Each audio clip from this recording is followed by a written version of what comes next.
संतप्त मानस शांत हों, जिनके गुणों के गान में वे वर्धमान महान जिन विचरे हमारे ध्यान।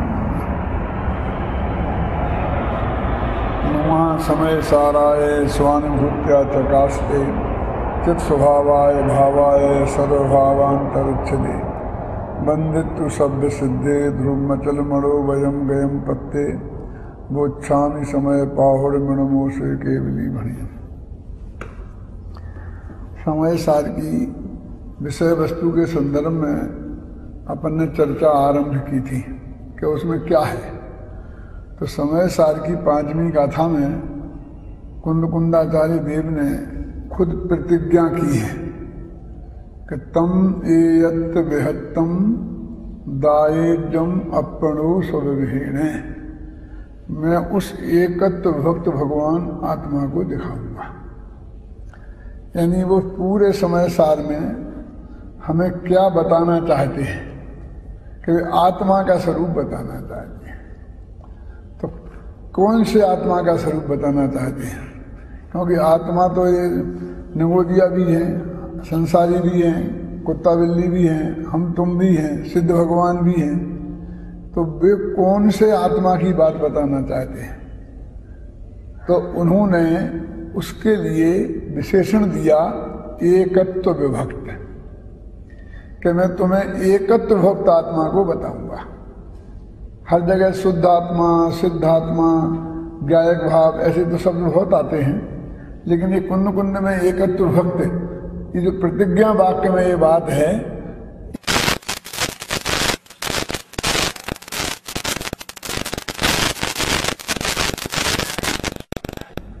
मैं तुम्हें अकेला एकत्व भक्त आत्मा बताऊंगा। बीच में और बातें आएंगी वो तो इसी को समझाने के लिए आएंगी, लेकिन मेरा मेन उद्देश्य एकत्व विभक्त आत्मा को बताना है। तो उन्होंने जो एकत्व विभक्त विशेषण दिए वो क्या कहना चाहते हैं? तो वो कहते हैं अपने में अखंड और पर से जुदा। दो बातें हैं, अपने में अखंड और पर से जुदा, ऐसा आत्मा मैं तुम्हें बताना चाहता हूं। क्यों? क्योंकि जैसे देश को दो तरह से खतरा है।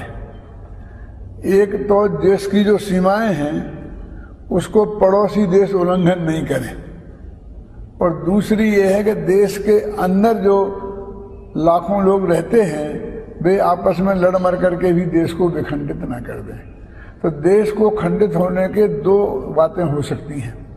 तो हर शासक का ये काम है कि वो सीमाओं की सुरक्षा तो करे ही, लेकिन देश के अंदर भी विघटनवादी शक्तियों को सिर नहीं उठाने दे। जैसा देश है वैसा ही आत्मा है। इसको भी दो तरह से खतरा है कि एक तो परद्रव्य अर्थ के अंदर प्रवेश ना कर जाए, माने परद्रव्य के और आत्मा के भीतर बीच की सीमा रेखा बहुत स्पष्ट होना चाहिए हमारे ज्ञान में। और दूसरा है कि अंदर में जो अनंत गुण असंख्य प्रदेश हैं वे बिखर न जाएं, यानी उनको भेद हो जाना वो भी विकल्प की उत्पत्ति का कारण है, और बाहर की वस्तु का अंदर में प्रवेश हो जाना वो भी परम एकत्व बुद्धि नामक मिथ्यात्व है। इसलिए दोनों तरफ से तो कुंद कुंद कहते हैं मैं एकत्व विभक्त भगवान आत्मा को समझाऊंगा। अब देखिए जब डॉक्टर ऑपरेशन करता है, खासकर जैसे एक बीमारी होती है ना जो गैंग्रीन नाम है, बहुत तेजी से शरीर में पनपती है। उंगली में गैंग्रीन हुई, डॉक्टर के पास गए, डॉक्टर ने कहा तो अभी बहुत खतरनाक बीमारी है, उंगली काटनी पड़ेगी। कि साहब सोचना पड़ेगा, मैं घर में बात करूंगा। कि नहीं सोचने का समय नहीं है, सोचोगे तो हाथ काटना पड़ेगा, क्योंकि ये तेजी से आगे बढ़ती है। और ज्यादा सोचा साची करी तो पूरा हाथ काटना पड़ेगा, और उसके बाद भी तुमने नहीं कराया तो खत्म हो जाओगे। बोलो क्या करना? अभी डिसीजन करना पड़ेगा, उन्हें काट दो। तो जब इतनी बातचीत करते करते डॉक्टर ने काटने का इंतजाम किया तो यहां से हाथ काट दिया। बात उंगली की थी। तो क्यों भाई ऐसा क्यों किया कि इसका एक भी परमाणु यदि अंदर रह गया तो वो उतना ही खतरनाक है, इसलिए हम कोई जोखम नहीं छोड़ना चाहते हैं। भले ही अभी यहीं तक बीमारी है लेकिन कदाचित यहाँ तक आ गई हो, इसलिए हमने इतना अच्छा हिस्सा भी काट दिया। तो उस डॉक्टर को ऑपरेशन करने में ये अधिकार है मरीज की सुरक्षा के हित में, लेकिन आत्मा के डॉक्टर को ये अधिकार नहीं है। वो ये कहते हैं कि स्व और पर के बीच में जो ऑपरेशन करना है उसमें एक परमाणु मात्र भी पर का अपने में नहीं आना चाहिए और आत्मा का एक प्रदेश, एक गुण पर में नहीं जाना चाहिए। ऐसा ऑपरेशन करना पड़ेगा। बीमारी का एक अंश रह जाए ऐसा नहीं होना चाहिए और शरीर का एक स्वस्थ अंश वो बीमारी के साथ कट जाए ऐसा नहीं होना चाहिए। बोलो कोई डॉक्टर करने को तैयार है? ओके, मैं तो यहां तक काट दूंगा, मैंने ये नहीं समझता क्या होगा। तो आत्मा के जो निर्णय करने में वो विभक्त की बात करते हैं। दो बातें हैं ना, एकत्व और विभक्त। तो एक दो व्यवहार नए हैं जिनकी कल अपन ने विस्तार से चर्चा की थी। तो एक नए है भेद व्यवहार और एक है संयोग व्यवहार। एक क्या बताता है कि पर और आत्मा का संयोग क्या है उसकी बात करता है। देह और आत्मा एक है, स्त्री पुत्र आदि एक है, नगर देश गांव एक है, इसको बोलते हैं सद्भूत। और एक आत्मा के अंदर भेद करता है। आत्मा में ज्ञान है, दर्शन है, चारित्र है, वीर है। तो समय सार की 27वीं गाथा में तो भेद व्यवहार की चर्चा है। भेद व्यवहार की नहीं, संयोग की। व्यवहारेण यो भासदी जीवो देहो हवदि खलु एको नदु निश्चयेण जीवो देहो भी कदापि एकट्ठो। व्यवहार में कहता है कि जीव और देह एक ही है। ये संयोग वाला व्यवहार है। इसे शास्त्रीय भाषा में बोलते हैं असद्भूत व्यवहार। और फिर उसी वक्त नीचे की पंक्ति में कहते हैं कि नदु निश्चयेण जीवो देहो कदापि एकट्ठो। लेकिन निश्चय नए से जीव और देह कभी एक नहीं हो सकते। अब एक व्यवहार तो यह है और दूसरा व्यवहार है 7वीं गाथा में। व्यवहारेण बदस्यति प्राणस्य चरित्र दंशनम प्राणम रविणाणम न चरित्रम न दंशनम जाने वो शुद्धो। व्यवहार में कहता है कि आत्मा में ज्ञान है, दर्शन है, चारित्र है, लेकिन निश्चय ने कहता है ना ज्ञान है, ना दर्शन है, ना चारित्र है। देखो, तो एक में तो संयोग की बात की थी, शरीर और आत्मा की, और दूसरे आत्मा में जो अनंत गुण हैं वास्तविक, इसलिए तो वो सद्भूत हैं। और उनको भेद करके समझना कि आत्मा में ज्ञान है, दर्शन है, तत्व है, तो ये व्यवहार हो गया। क्यों? क्योंकि तुमने भेद किया। क्योंकि आत्मा में ऐसा कोई भेद अंदर में है नहीं। ये अनंत गुण आत्मा के अखंड पिंड हैं। माने इनमें एक गुण अलग कर दें और एक गुण अलग कर दें, एक किसी कीमत में तीन लोगों को तीन काल में संभव नहीं है। जैसे कि बाजार में पुदगल है, आम लाए अपन, तो आम क्या भाव दिया है? उन्होंने कहा 25 रुपये किलो। तो आम के रस की आपको जरूरत है। आप काय के ग्राहक हैं? रस के। रूप नहीं चाहिए, गंध नहीं चाहिए आपको। तो आप कहेंगे साहब 4 गुण हैं इसमें, तो रस अकेला मुझे दे दो और बाकी 3 अपने पास रखो और 6 रुपये किलो के भाव ले लो। बोलो तो क्या मिलेगा ऐसा आम कहीं कि अकेला रस मिल जाए, रूप गंध स्पर्श नहीं मिले? क्योंकि वे गुण अखंड पने अंदर में रहते हैं। वो कभी भी अनादिकाल से लेकर अनंत काल तक वे जुदे हो ही नहीं सकते हैं, इसलिए वो वास्तव में अभेद हैं। और चूंकि ये न उसे भेद कह रहा है, इसलिए वो व्यवहार है। तो अब आप कहोगे भेद नहीं है, ना भेद भी है। यदि भेद नहीं होता तो अनंत गुण हैं एक कैसे कहते? फिर तो एक ही हो जाता वो। कि भेद कैसे जाने हम? जब किए नहीं जा सकते हैं तो भेद जाने कैसे? कि देखो, नेत्र इंद्रिय से रूप पकड़ में आता है, वर्ण पकड़ में आता है, रसना इंद्रिय से रस पकड़ में आता है, घ्राण इंद्रिय से गंध पकड़ में आती है, और चीजें नहीं आती हैं। स्पर्शन इंद्रिय से स्पर्श पकड़ में आता है, तो और चीजें नहीं आती। इससे मालूम पड़ता कि जो अंदर नहीं होते तो आंख के जरिए वर्ण के साथ में ही अरे रस को भी पकड़ लेता, नहीं पकड़ता। इससे मालूम पड़ता है कि ये गुण में अंदर में अलग अलग भी हैं और इकट्ठे भी हैं, लेकिन ऐसे अलग अलग नहीं हैं कि जिन्हें कभी अलग अलग किया जा सकता।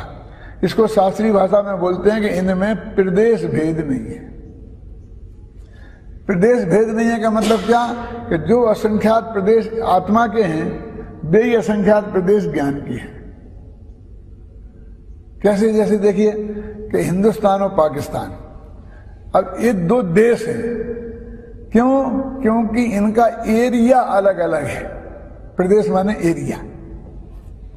लेकिन हिंदुस्तान और राजस्थान ये दो अलग अलग हैं क्या इकट्ठे हैं? बोलो कि जो एरिया है राजस्थान का है वो हिंदुस्तान का भी है, तो इनका प्रदेश का भेद नहीं है। इतना फर्क तो है कि राजस्थान के आगे महाराष्ट्र में भी हिंदुस्तान है, लेकिन राजस्थान का हर एरिया गारंटी से हिंदुस्तान भी है और राजस्थान भी है। तो इन दो के प्रदेश अलग नहीं है, इसलिए अलग अलग नहीं किया जा सकता। लेकिन हिंदुस्तान और पाकिस्तान के दो प्रदेश एरिया अलग है। ये जो मैंने पढ़ा था उसमें तो लिखा है नागरिक शास्त्र में कि देश किसे कहते हैं। फिर पाकिस्तान के आकाश में हवाई जहाज देखी गई, लंका के आकाश में हवाई जहाज देखी गई, हाँ। लंदन के आकाश में हवाई जहाज, आकाश की भी कैसे टुकड़ी कर मतलब ये तो उदाहरण समझने के लिए है। जैसी अपन सीमा इधर है ना, खंड है मान, हाँ मैं मानता, जैसी सीमा यहाँ पर पृथ्वी से बांधी ना, तो पृथ्वी में भी ऐसा कोई सीमा रेखा तो खिंची नहीं है। अभी भूकंप आया पाकिस्तान में तो पाकिस्तान क्या ही हिलता, हिंदुस्तान का एरिया क्यों हिला? क्योंकि वो जुड़ा हुआ है आपस में। वो भी मैं तो उदाहरण के लिए बात बताई है, लेकिन वो पृथ्वी जुड़ी हुई है और कहीं उसमें ऐसी तराल नहीं पड़ी है कि जिसमें हम कह सकते हैं कि ये हिंदुस्तान है और ये पाकिस्तान है। हम हिंदुस्तान से कहीं पाकिस्तान में पहुंच जाएं धोखे से तो मिट्टी से हम नहीं पहचान सकते हैं कि ये पाकिस्तान है कि हिंदुस्तान है। तो मतलब ऐसा अभेद उसमें भी है, लेकिन उदाहरण के लिए मैंने बताया। जो व्यवस्था में भूभाग अपना है इस दृष्टि से, लेकिन ये तो व्यवस्था में भी भूभाग अपना नहीं है। और आकाश भी बांट लिया है महाराज आजकल, तो पानी समुद्र भी बांट लिया है। ये कहते हैं हमारा ये समुद्र है हिंदुस्तान का, इसमें तुम्हारा जहाज नहीं आ सकता। लोग कहते हैं हमारा समुद्र है। और फिर आकाश में भी जब लड़ाई हुई थी तो ऊपर से जाने के लिए अपन ने मना कर दिया था कि नहीं हमारे हिंदुस्तान से आप नहीं जा सकते। मुशर्रफ को नेपाल जाने के लिए कितना चक्कर काट के आना पड़ा था। खैर अपन को यहाँ तो उदाहरण से मतलब है कि ये कहना चाहते हैं कि जिसका भूभाग अलग होता है उसको पृथक द्रव्य कहते हैं, और जिनका भूभाग एक हो पृथक देश कहते हैं, और जिनका भूभाग एक होता है उनको प्रांत कह सकते हैं। लेकिन देश, राजस्थान नाम का देश नहीं है कोई भी विश्व में, है ना। हिंदुस्तान नाम का देश है तो प्रदेश है, ख्याल में है ना। तो जिन कासली वाले ने हाँ हाँ चेतन मूर्ति, चेतन मूर्ति चेतना वस्तु करी है, जड़ मूर्ति नाही ताते अमूर्ति है। अपने प्रदेश की विवक्षा करी, सब प्रदेशी है, पर प्रदेश नहीं ताते अप्रदेशी है। तो दो बातें बताई हैं कि एक देखो ये प्रवचन सार में कई तरीके से वर्गीकरण किया है ज्ञेय तत्व प्रज्ञापन में, खासकर विशेष ज्ञेय तत्व प्रज्ञापन में। तो उसमें ऐसा लिखा है कि आत्मा को दो भागों में, छह द्रव्यों को दो भागों में बांटो, जीव अजीव, फिर मूर्तिक अमूर्तिक, फिर सब प्रदेशी अप्रदेशी हैं। ऐसे कई भेद कर करके उन्होंने समझाए हैं। तो उन्हें क्यों? कि जिससे हमको वस्तु के स्वरूप का स्पष्टीकरण अलग होगा। तो अब ये कहते हैं कि भाई आत्मा को अमूर्तिक कहते हैं। तो अमूर्तिक क्यों कहते हैं? आत्मा तो चेतन वाला है इसलिए तो हम चेतन कहते हैं, लेकिन अमूर्ति में पुद्गल का जो रूप स्पर्श गुण है वो आत्मा में नहीं है। तो ये वास्तव में उसका एक तरह से नेगेटिव प्रतिजीवी गुण है, मतलब ऐसा गुण है कि जो स्वयं में नहीं है बल्कि दूसरे के निषेध रूप है। ऐसे ही आकाश काल द्रव्य वो एक प्रदेशी है तो उसको अप्रदेशी भी कहते हैं। तो बहुत प्रदेश नहीं है इसलिए अप्रदेशी, समझे ना। कहते हैं वो एक प्रदेश है, लेकिन प्रदेशी। अभी अभी मैं यही लिख रहा था प्रवचन सार में महाराज जी, तो उसमें बहुत बहस की है इस मामले पे। तो आत्मा को अप्रदेशी कैसे कहा? पर का प्रदेश नहीं है, अपने प्रदेश की राजवार्ती के सूत्र अपने प्रदेश की विवक्षा करी सब प्रदेशी है, और पर प्रदेश नहीं है ताते अप्रदेशी है। राजवार्ती के सूत्र नहीं। शुद्ध नया देशात तू उपयोग स्वभाव से आत्मना अप्रदेशत्वम, के शुद्ध नय की अपेक्षा से उपयोग स्वभावी है आत्मा, इसलिए वो अप्रदेशी है।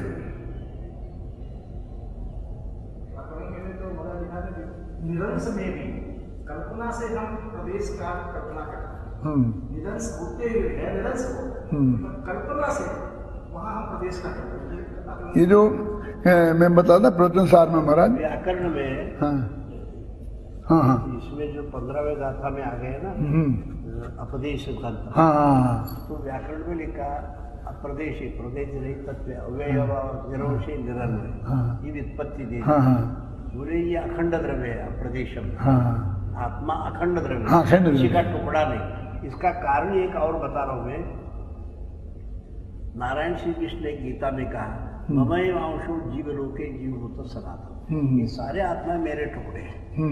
तो इन्होंने कहा भी हम किसी के टुकड़े नहीं है। तो यहाँ जैन धर्म सिद्धांत में वेदांत और उपनिषद की तरह आत्मा को एक विश्वव्यापी तत्व नहीं मानता। ठीक है, तो इसलिए अपदेश शब्द का अर्थ उन्होंने दे दिया अखंड, अभेद।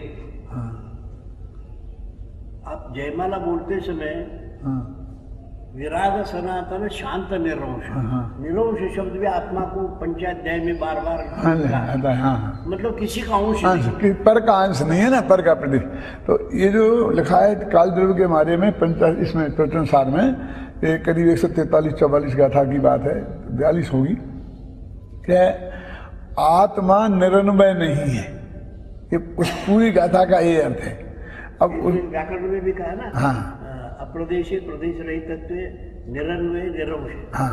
तो अब वो वहाँ क्या चक्कर है महाराज कि एक ही प्रदेश है, तो दो प्रदेश हो गए तो उनमें अन्वय घटे, ये है।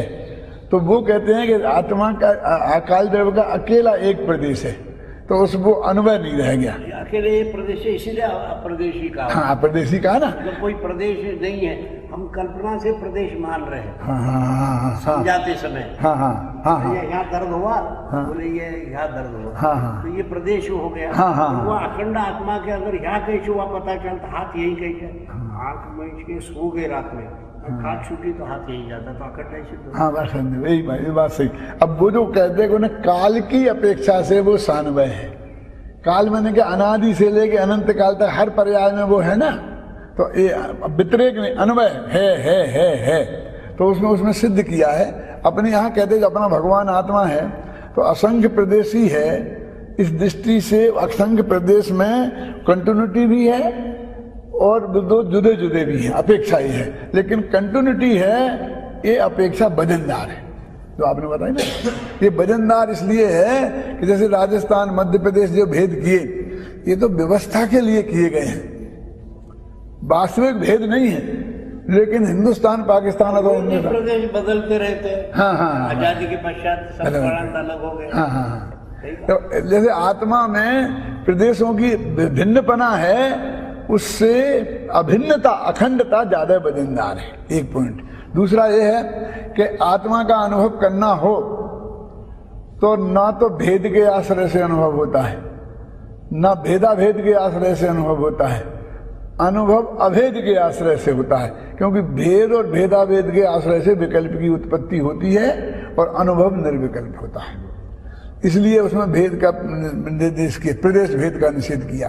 तो वो एकत्व विभक्त जो आत्मा की बात करते हैं ना, तो विभक्त की तो अपन ने कल चर्चा की थी, फिर भी करूंगा, लेकिन एकत्व की थोड़ी बात करते हैं, क्योंकि महाराज जी ने प्रश्न उठाया, बहुत अच्छा है कि एकत्व में बताऊंगा। तो क्या बताओगे तुम एकत्व में? तो कहते मैं ये बताऊंगा कि असंख्य प्रदेशी आत्मा है, लेकिन वो आत्मा असंख्य नहीं है।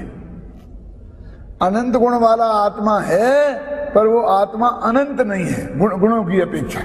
वे अनंत गुणों का अखंड पिंड है, और असंख्य प्रदेशों का अखंड पिंड है। तो फिर ये कहते हैं कि तुमने अनंत गुण है हमें बताई क्यों, असंख्य प्रदेश है बताई क्यों, क्यों कि हम झंझट में उलझ गए। तो कहते उसका एक हेतु है। तो वो हेतु कौन सा है? जो 4 प्रकार का व्यवहार ने बताया, तो चौथा नहीं उसमें काम आता है कि जब तक हम खोल खोल के किसी चीज को नहीं समझाएं तब तक वो शिष्य की समझ में नहीं आता, इसलिए भेद करके समझना न पड़ता है।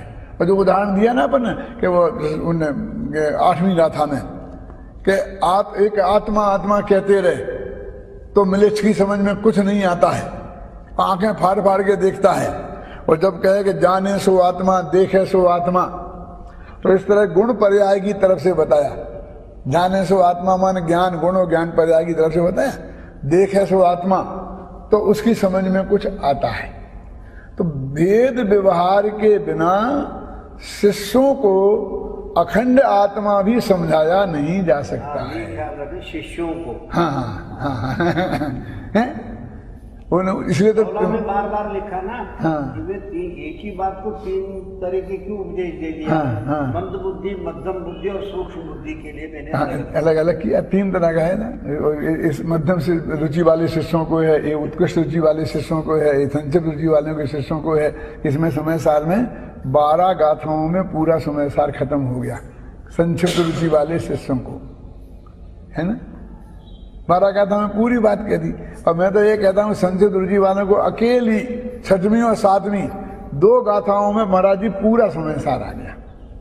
फिर मध्यम वाले को 12 में और विस्तार वाले को 415 गाथाएं, तो उसी बात को विस्तार से उसमें किया है। तो अभी दो बातें चल रही ना अपने, एकत्व और विभक्त, कि ये भगवान आत्मा एकत्व और विभक्त है। तो एकत्व का अर्थ क्या?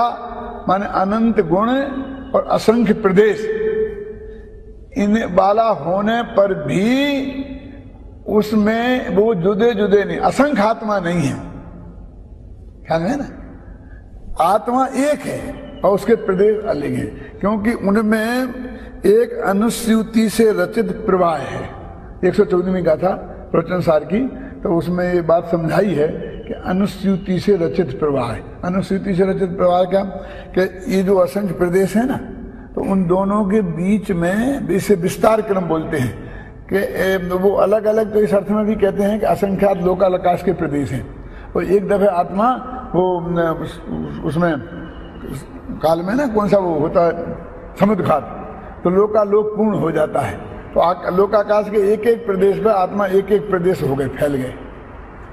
अब यदि वो बिल्कुल ही ऐसे इकट्ठे होते तो फैल नहीं सकते थे। जो संकोच विस्तार है वो अनेक प्रदेशी होने के कारण है। अब वो एक एक आकाश के एक एक प्रदेश पर फैल गए, तो क्या कहीं से अब समुद्रघात में, हाँ समुद्रघात में कि मैं बताऊं केवल समुद्रघात, तो आप ऐसा है 7 प्रकार के समुद्रघात होते हैं, उसमें एक केवली समुद्रघात होता है। और समुद्रघात की परिभाषा ये है कि मूल शरीर मछंडे उत्तर, मूल शरीर को छोड़े बिना आत्मा के प्रदेश शरीर के बाहर निकलते हैं, उनको समुद्रघात बोलते हैं। तो जब केवली भगवान होते हैं ना, अरहंत भगवान, तो उनके 4 अघातिया कर्म है। तो 4 अघातिया कर्म का स्थिति बराबर नहीं हो, आयु की स्थिति कम है और नाम की ज्यादा है, गोत्र की ज्यादा है, तो आयु कर्म खत्म हो जाएगी तो वो तो मोक्ष में चले जाएंगे, तो उन बाकी कर्मों की क्या होगा। तो उन कर्मों की स्थिति बराबर हो जाए, इसके लिए एक समुद्रघात होता है, उसको केवली समुद्रघात कहते हैं।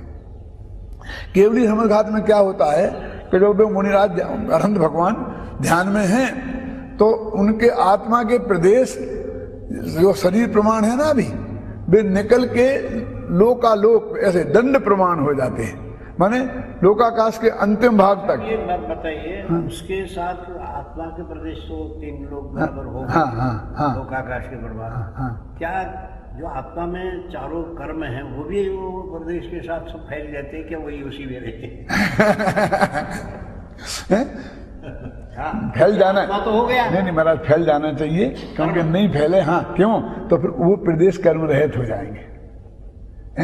और होना तो कर्म में है उससे, यदि वही नहीं फैले तो कर्म में बराबर आई स्थिति कैसे होगी, है ना। अच्छा, वो कर्म फैल जाते हैं, मैं ऐसा मानता हूँ। फिर आगे क्या हुआ कि डंडे के आकार हो गए, लेकिन कम से नीचे लोक का जो सबसे नीचे वाला हिस्सा है वहां से लेकर लोक के अग्र हिस्सा तक, मतलब 14 राजू, लेकिन शरीर के आकार दंड, बहुत बड़ा डंडा खड़ा हो।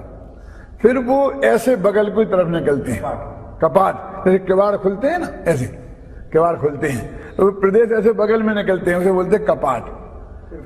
फिर प्रतर, फिर वो ऐसा क्या होता है, 3 लोक है ना, वो ऐसा पुरुषाकार है, तो कुछ प्रदेश ऐसे ऐसे निकलते हैं प्रतर, तो फिर वो चौथे समय में लोक पूर्ण हो जाते हैं। लोकाकाश के एक एक प्रदेश पर आत्मा का एक एक प्रदेश स्थित हो जाता है। फिर 5वें में प्रदेश में चारों कर्म भी है साथ, हाँ, चारों कर्म भी है साथ में। अब उसमें फिर प्रदेश उसी क्रम से समेटते हैं। 5वें समय में वो प्रतर में आ जाएंगे, 6वें समय में कपाट में आ जाएंगे, 7वें समय में दंडाकार आ जाएंगे, और 8वें समय में फिर आत्मा के अशरीर के प्रदेशों में आ जाएंगे। तो ये जो प्रक्रिया 8 समय में होती है, इससे क्या होता है कि वो चाराघातीय कर्म हैं, उनकी स्थिति बराबर हो जाती है। वो उसके लिए ये भी दिया ना भरत रवि संग्रह में, एक कपड़ा ढीला है, ऐसे रखो, शुक्र में देर लगी, फैलाओ तो फौरन बस फैलाते हैं, समझना। चलो, अब वो जो यहाँ अपन को समझना क्या है कि ये आत्मा असंख्य प्रदेश ही है, इस बात से ही सिद्ध होता है, क्योंकि वो लोकाकाश के असंख्यात प्रदेश है ना। आपने सुना होगा असंख्य लोक प्रमाण, ऐसा बोलते हैं बार बार। तो ये असंख्य लोक प्रमाण, असंख्य लोक नहीं है, मतलब असंख्यात प्रकार का है, उनमें एक असंख्यात लोकाकाश के जितने प्रदेश हैं वो है। तो आत्मा के प्रदेश कितने हैं कि जितने प्रदेश लोकाकाश के हैं उतने, ये बताने के लिए उसे असंख्य लोक प्रमाण ऐसा बोलते हैं। तो अब मैं ये कहना चाहता हूं कि वो एक एक प्रदेश में 2 इकट्ठे नहीं है, एक प्रदेश में 2 नहीं है आत्मा के प्रदेश। आकाश के एक प्रदेश में एक ही प्रदेश है, तो कहीं बीच में तरार पड़ी है क्या? नहीं पड़ सकती। पड़ेगी तो आत्मा के 2 टुकड़े हो जाएंगे। ये जो छिपकली होती ना, कभी कभी आपने देखा उसकी पूंछ कट जाती है, और पूंछ वहां तड़पती रहती है और छिपकली यहां तड़पती रहती है, लेकिन थोड़ी देर बाद छोटा हिस्सा ठंडा पड़ जाता है और बड़ा हिस्सा जिंदा रहता है। तो क्या है कि आत्मा के प्रदेश अखंड हैं, तो उस वक्त उसमें भी जान है, प्रदेश है, और इसमें भी है। ये 2 बातें। तीसरी बात यह है, वहां से लेकर यहां तक कंटिन्यूशन में भी है। वेदना समुद्र घात में होता है, कसार समुद्र घात में होता है, तो वो बीच में भी कंटिन्यूटी है। यदि वो 2 हिस्सों में बट जाए एक जीव, इधर पूंछ में और इधर उसमें, तो वो आत्मा खंडित हो जाएगा। ऐसा होता नहीं है, वो कभी होता ही नहीं है। जैसे दिया जला दो, डिब्बा उस पर रखो, छेद हो तो रोशनी तो कहीं की कहीं हम फैलते हुए भी रोशनी जाती है, छेद बंद करो तो रोशनी वहीं की वहीं रह जाएगी। अब भी क्या होता है कि अंतर मुहूर्त में वो प्रदेश एक शरीर में इकट्ठे हो जाना चाहिए, नहीं होंगे तो वो मर जाएगी।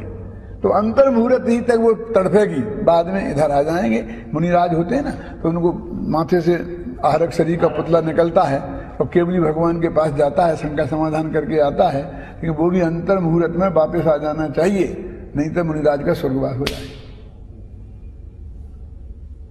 मतलब अंतर मुहूर्त से ज्यादा आत्मा के प्रदेश अपने देह के बाहर नहीं रहते हैं।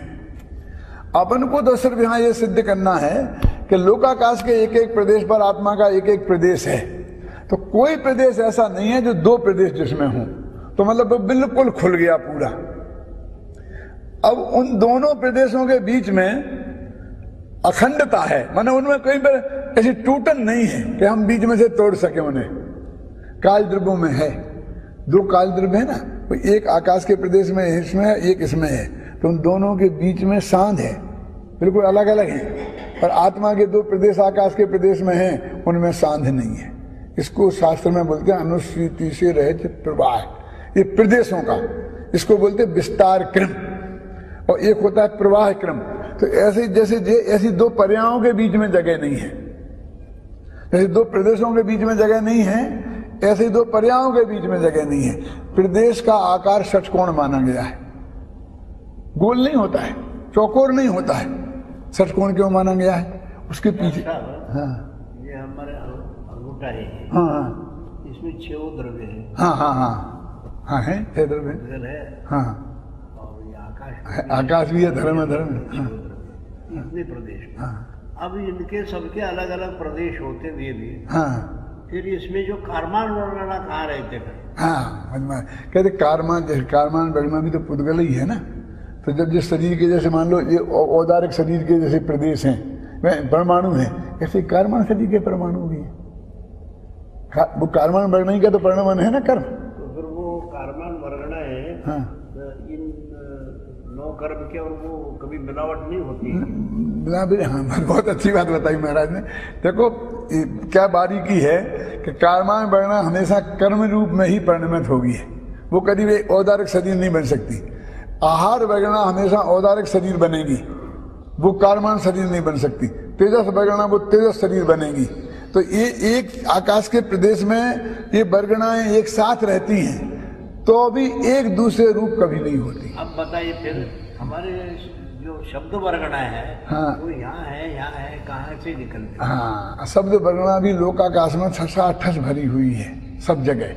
अभी उसमें निमित्त सब बाहर से लेने की होती है, पहले से हमारे अंदर यहाँ मौजूद है सब जगह। यहाँ अपन गले के पास भी मौजूद है, यहाँ भी मौजूद है। देखो हमने ऐसे किया तो यहाँ आवाज निकली ना, ये भाषा वर्णना की आवाज है, समझे ना।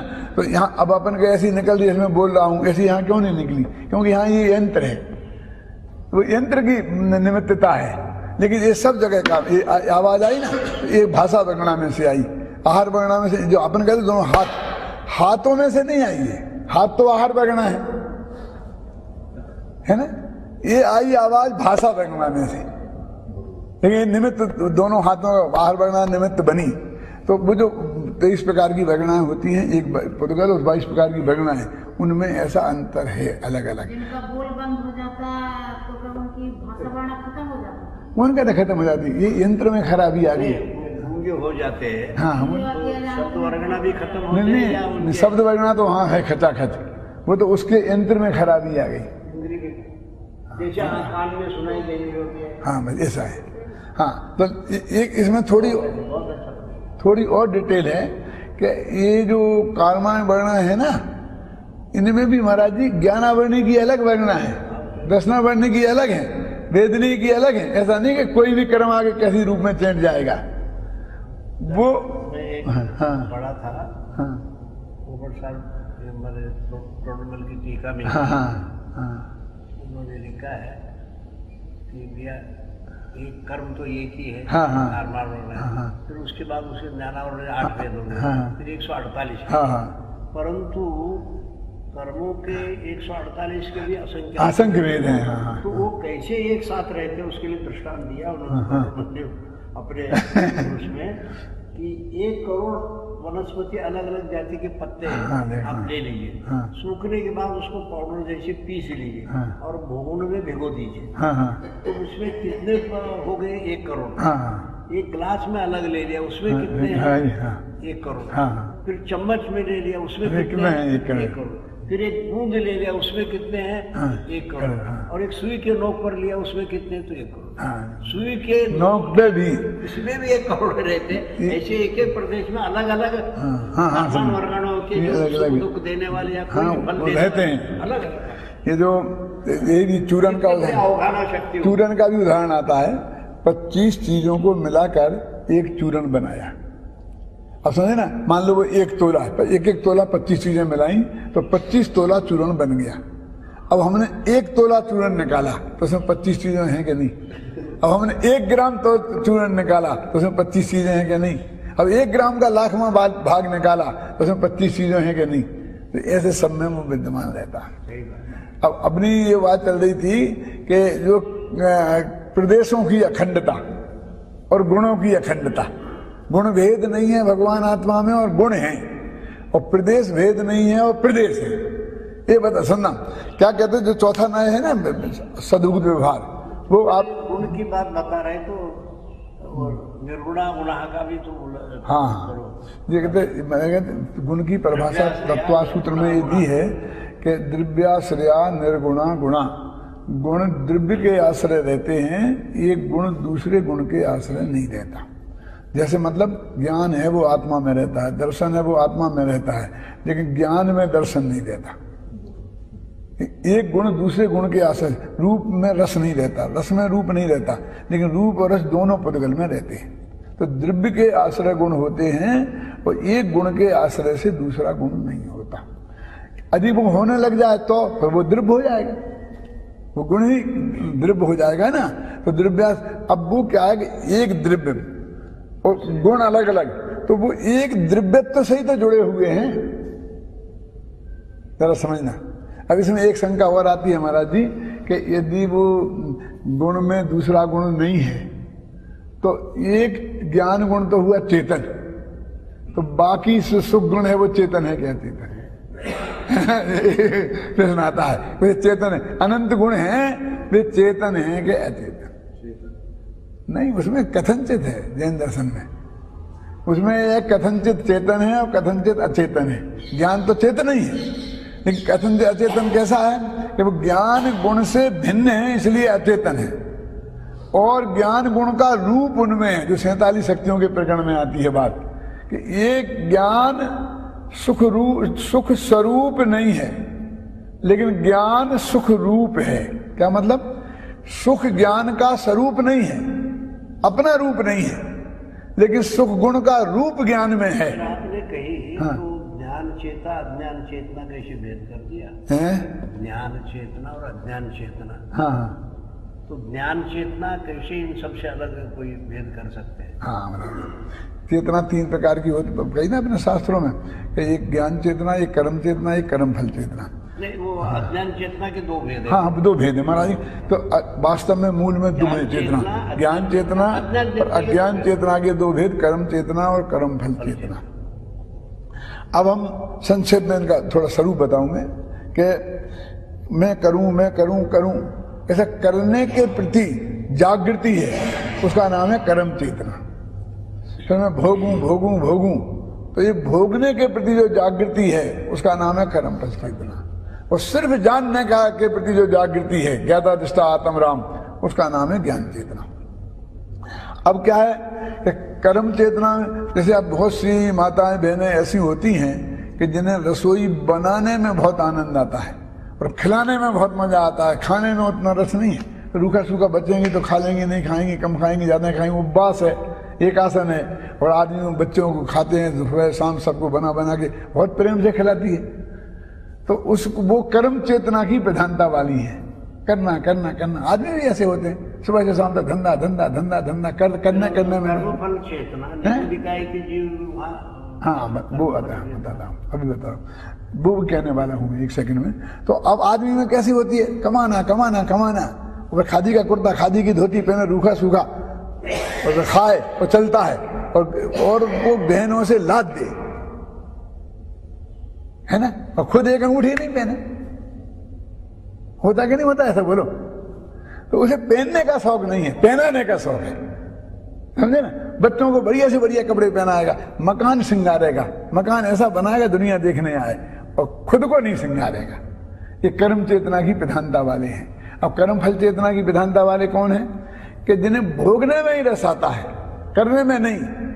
वो कहते हैं कि अजगर करे न चाकरी और पंछी करे न काम, और दास मलूका कहे गए सबके दाता राम।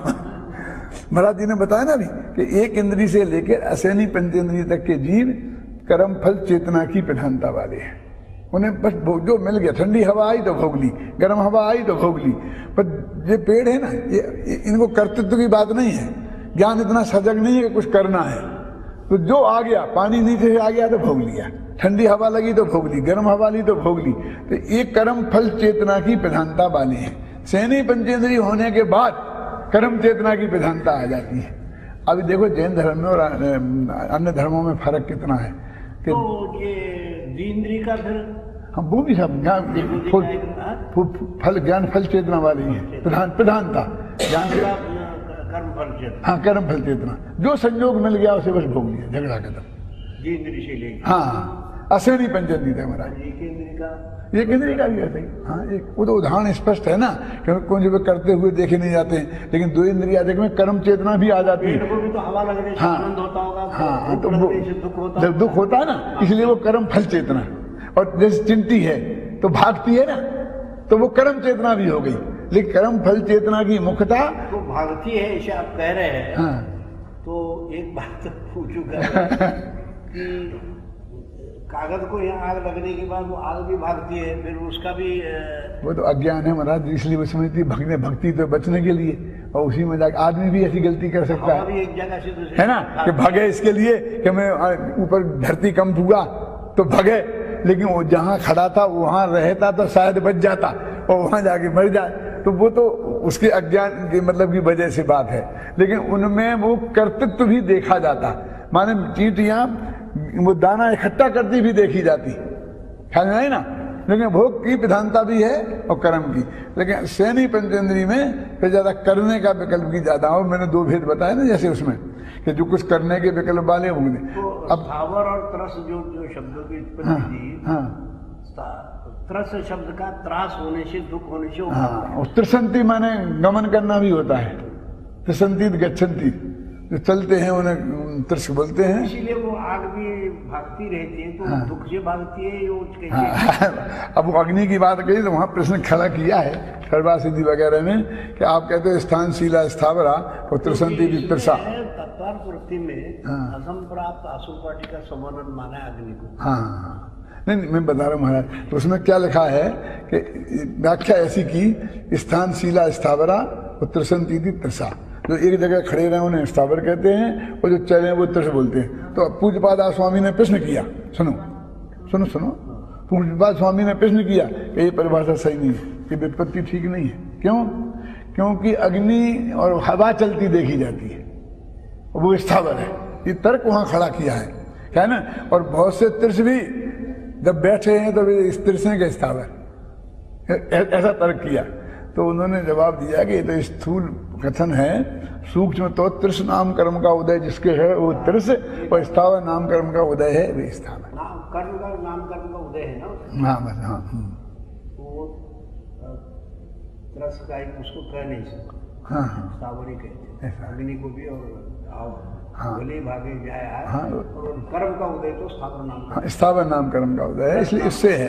तो उन्होंने कहा ऐसा क्यों कहा? वो तो अब विपत्ति तो हर एक आदमी लगा। तो उन्होंने उदाहरण बहुत अच्छा दिया, गच्छति दि गो, गाय किसे कहते हैं? जो चले, गच्छति दि गो, तो बैठी हुई गाय को गाय कहें कि नहीं कहें? तो ऐसी विपत्ति तो कॉमन चलती रहती है, शब्दों के हिसाब से शब्द के पंडित जो हैं भाषा के करते रहते हैं। और जो कुछ शब्द होते हैं पारिभाषिक, तो ये जैन धर्म का पारिभाषिक शब्द है। हर धर्म की अपनी एक टर्मिनोलॉजी अलग होती है, हर ज्ञान के क्षेत्र की, विज्ञान की अलग, भूगोल की अलग, इतिहास की अलग। तो जैन धर्म की भी एक टर्मिनोलॉजी है, स्थावर त्रिस। हमारे यहाँ उसका क्या अर्थ है वही आपको मानना पड़ेगा। ये व्याख्या करने से तुम्हारा दर्शन के बारे में आता ना, अवलोकन के अर्थ में है, अपने श्रद्धान के अर्थ में है सम्यक दर्शन। तो उन्होंने कहा कि कहीं किसी डिक्शनरी में नहीं लिखा श्रद्धान, आप कैसे मान रहे हो? हम बता रहे हैं ना, हमारी बात क्या हमारी माननी पड़ेगी, हमारे यहाँ श्रद्धान के अर्थ में ये झगड़ा खत्म बस। तो अपने मुद्दे की बात क्या चल रही थी कि वो जो गुणों में भेद है और प्रदेशों की अपेक्षा भेद है, वो है अनुपचरित सद्भूत व्यवहार नय से। आत्मा असंख्य प्रदेशी कौन से नय से है? अनुपचरित सद्भूत व्यवहार नय से। अनंत गुण वाला कौन से नय से है? अनुपचरित सद्भूत व्यवहार नय से। अब अनुपचरित का अनुपचरित इसलिए कि वो एकदम गहरी अंदर की बात है, और सद्भूत इसलिए कि वो वास्तव में है अनंत गुण असंख्य प्रदेश। ऐसी कल्पना नहीं की गई है कि किसी कर्म के उदय से हमने किसी को मान लिया है, ऐसा नहीं है, ख्याल में है ना। तो कहते हैं असंख्य प्रदेश विक्रियावादी नहीं आवेगा कौन सा? हाँ, अनुपचरित और सद्भूत दोनों कहने के बाद हाँ, मेरा ऐसा है कि असद्भूत के भी दो भेद होते हैं, उपचरित और अनुपचरित। और सद्भूत के भी दो भेद होते हैं, उपचरित और अनुपचरित। और दोनों की परिभाषा ये है, उपचरित की संश्लिष्ट और असंश्लिष्ट। इसलिए स्त्री पुत्र आदि को अपना कहना ये उपचरित असद्भूत में है। फिर शरीर को अपना कहना अनुपचरित असद्भूत है। फिर राग को अपना कहना उपचरित सद्भूत है। फिर केवल ज्ञान वगैरह को, गुण भेद को, प्रदेश भेद को अपना कहना ये अनुपचरित असद्भूत में है। इस चारों का ऐसा मोटा मोटा वर्गीकरण है। तो अभी यहाँ एक 5 मिनट में खत्म करता हूँ। यहाँ ये कहते हैं कि जो गुणों में अनंत गुण है ना, गिनती के अनंत, और प्रदेश असंख्य, यदि ये काल्पनिक होते महाराज तो भी अनंत कैसे होते, असंख्य क्यों? फिर दो ही अनंत कह देते, दो ही असंख्य कह देते। इसका मतलब उनकी गिनती है। यदि गुण अनंत और प्रदेश असंख्य, तो यदि अनंत गुण भी काल्पनिक होते और प्रदेश भी काल्पनिक होते तो दोनों को अनंत कह देते या दोनों को असंख्य कह देते। जैसे अपन कौन बोलते हैं भाई अरे अरे अनंत जीव हैं, तो असंख्य जीव भी बोल देते हैं, कोई फर्क नहीं है ना, क्या ख्याल में है ना। तो ऐसे ही गुण अनंत हैं और प्रदेश असंख्य हैं, इसका मतलब बराबर नक्की है और गिनती भी है। गिनती है क्योंकि असंख्य भी कितने असंख्य, जैसे कल महाराज जी ने बताया था ना, एक तो इतना छोटा अंतर्मुहूर्त होता है और एक इतना 48 मिनट का होता है, तो अंतर्मुहूर्त के इतने भेद है ना, तो असंख्य के भी बहुत से भेद हैं। तो यहाँ कौन सा असंख्य लेना? लोकाकाश के जितने प्रदेश हैं वो असंख्य, धर्म ध्रुव के जितने प्रदेश हैं वो असंख्य, अधर्म ध्रुव के जितने प्रदेश हैं वो असंख्य। एक जीव के प्रदेश और धर्म ध्रुव, अधर्म ध्रुव और लोकाकाश, इन चार के प्रदेश संख्या बिल्कुल बराबर है, एक एक। यदि कम ज्यादा होती तो जब वो केवल समुद्घात होता तो लोकाकाश के किसी प्रदेश में कम होते तो वो आत्मा का प्रदेश नहीं पहुंचता, वो खाली रह जाता, और ज्यादा होते तो फैलता कहां फिर, तो फिर क्या होता कि वो डुप्लीकेट रह जाता, घड़ी पूरी नहीं खुलती उसकी। तो इतने प्रदेश हैं। तो ये बात भी फैक्ट है, मेरे कहने का मतलब फिर भी इसलिए है असद्भुत, सद्भुत तो है लेकिन इसलिए है व्यवहार क्योंकि इसके लक्ष्य से आत्मा की अनुभूति नहीं होती। जब तक असंख्य गुण प्रदेश गिनते रहोगे तो विकल्प की उत्पत्ति होती रहेगी, जब अनंत गुण गिनते रहोगे तो विकल्प की उत्पत्ति होती रहेगी। और अनुभूति निर्विकल्प आत्मा की होती है, इसलिए गुण भेद और प्रदेश भेद का निषेध इस चौथे प्रकार के व्यवहार नय का निषेध है, जो कहते हैं नवीनानम न चरित्रम न दर्शनम जान गो शुद्धो। आत्मा तो ज्ञायक शुद्ध है, ना वो ज्ञान रूप है, ना दर्शन रूप है, ना चाहे। क्या बात करते हो, आत्मा में ज्ञान नहीं है, आत्मा में दर्शन नहीं है, आत्मा में चाहते नहीं? अरे भाई है, तो फिर क्यों कहे इनका भेद नहीं है, तो भेद का निषेध है। और हम कुछ लोग ये समझ लेते हैं कि गुण का निषेध है, और कुछ लोग गुणों का प्रतिपादन करने से वो भेद भी डालते हैं उसमें। गुण आत्मा में है और गुण भेद का निषेध है, प्रदेश आत्मा में है और प्रदेश भेद का निषेध है। तो वो दृष्टि का विषयभूत जो भगवान आत्मा है एकत्र भक्त, उसकी चर्चा इस समय सार में की।